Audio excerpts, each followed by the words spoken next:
When you go to harvest prickly pear fruit, these are the tools you're going to want.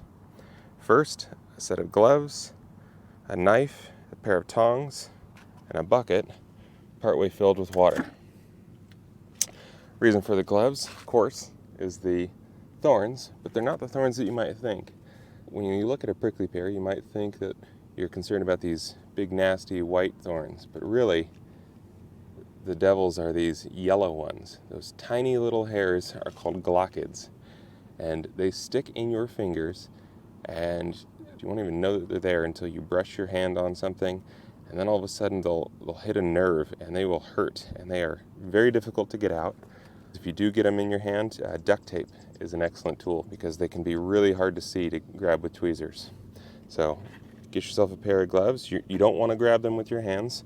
That's why we have the tongs. And I'll show you how to take them off in just a moment. If they don't twist off with the tongs, that's why you have a knife. Cut the bottom off, and I'll show that as well. And then the bucket full of water is my favorite way of carrying the prickly pear fruit around, because once you throw them in the water, they kind of knock each other around and knock some of those spines off. But you can see that the fruit themselves have some spines, and you want to get as many of those off as possible before you try to get the juice out. So throw them in the bucket of water, they all kind of float and bounce each other around, keeps them fresh, and helps knock off some of those spines. Now I'll show how to harvest some of them.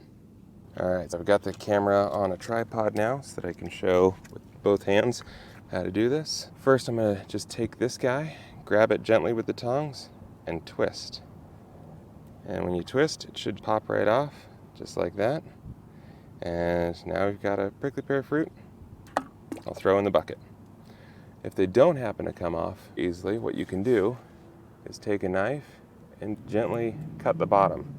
So there you'll see the exposed fruit, and that won't hurt it. It won't just start leaking juice or anything. You'll be good to go.